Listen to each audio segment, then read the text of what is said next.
Hey, what's up guys? My name is Johnny. Today I'm going to break down as to why I switched back to Canon after using Sony for about 2 years. So a little bit of backstory about my filmmaking journey as well as photography. I got into filmmaking in high school. I picked up a camera at my church and started filmmaking there. And that was back in 2015 or so, and ever since then I decided to pursue a filmmaking journey. At the time I picked up a DSLR, I picked up a Canon 60D, and that was what we used every day to make films and testimonies and such. We used the 60D, and that obviously is a really old camera today. In fast travel, I picked up my own A7iii. I picked up a Canon A7iii, and so I was pretty familiar with the Canon ecosystem this far into the journey.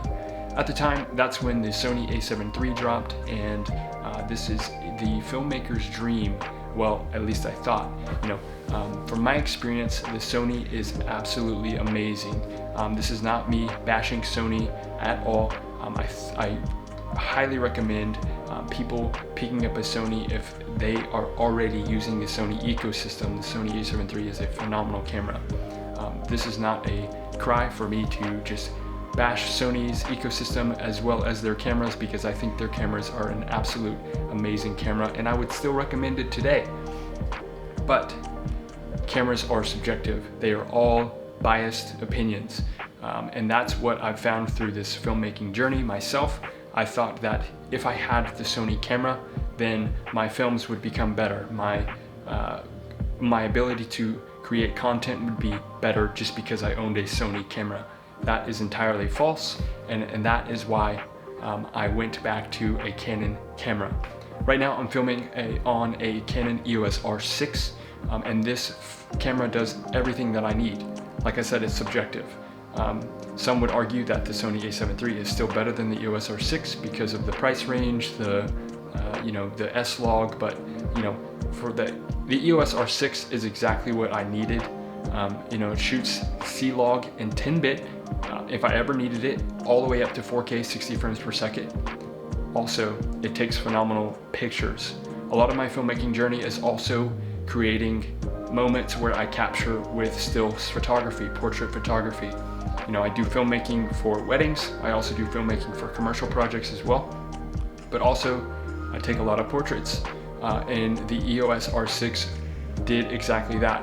So while I was shooting on the Sony A7 III with video, I would always have a 5D Mark III in my camera bag. That's what I would use to take stills photography. And although that the Sony A7 III has a phenomenal 24 megapixel sensor, for some reason I just couldn't get behind the Sony raw files. For some reason, every time I would import the Sony files into Lightroom, I just found it really confusing. Not necessarily confusing, actually. It was just more, it wasn't the Canon look that I was wanting.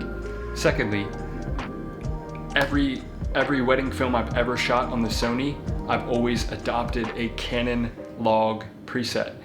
There is ways that you can buy a user profile online to match your Sony picture to look more like a Canon profile, and so I was doing that. So inherently I was technically shooting on like a off-brand version of a Canon using the Sony camera. And so I decided, this would be a good opportunity for me to just stop all of that, because when I shoot a wedding film, the most I'll ever shoot is 8-bit 4K 30 frames per second. I'll never shoot 4K 8-bit at 60 frames per second. I just think that's a little overkill. If I ever needed to shoot 60 frames per second for a wedding, I'll just drop it into 1080p. That way my files aren't crazy extensively big. Another reason I got back into Canon is because of the Canon 35mm L series version 2. This is the most pristine lens I've ever shot with couples photography as well as portrait photography. I've tried shooting on the Sony,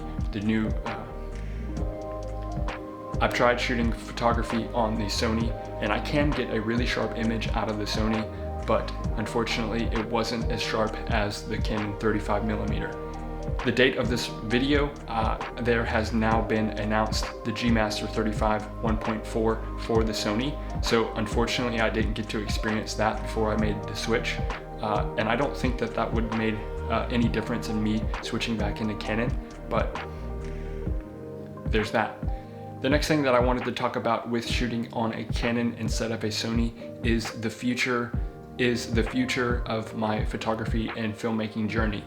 You see, when I switched over to the R6, they have the new native RF mount, and where I desire to be as a filmmaker one day is to be shooting on RED cameras. And with their latest Komodo release, it is a RF mount. And so my guess would be the future RED cameras will natively adopt the Canon RF mount as well. And I've already invested in a couple $1,000 lenses for the RF mount.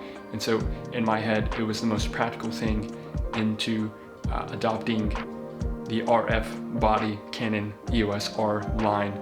So that way, when I do jump over to the RED line of cameras, it'll be that much more smooth to just use the RF glass that I have. Okay, to sum up everything that I basically just said is to make a decision, whether it's Canon, whether it's Sony, whether it's Fuji, whether it's Nikon, make a decision based on your personal preference. Don't make a decision and invest all of these thousands of dollars into a camera that you're just not even going to desire to want to film on because it's not the latest and greatest tech. That's what I finally found out. That's my personal experience. And that's my encouragement to you guys, is to make a decision that is basically based off of your personal experience, not anyone else's. Also, having the newest, latest camera isn't going to make you a better filmmaker. The only thing that's going to make you a better filmmaker is to stop admiring other people's work and start creating work for yourself. Although admiring other people's work is amazing and a beautiful thing, I don't think it's a good idea to just dwell on what other people are doing when you have the opportunity to do it all yourself. I hope this video helps you guys. This is, again, not a way for me to bash Sony cameras. I still love Sony cameras, and I would totally still film on a Sony camera if it boiled down to it. But for my personal workflow, for my personal experience, I decided to switch back to the Canon EOS R6, and that is going to be my personal run and gun camera for the rest of this year, and hopefully a little bit longer. Thanks guys for watching, and I'll see you next time.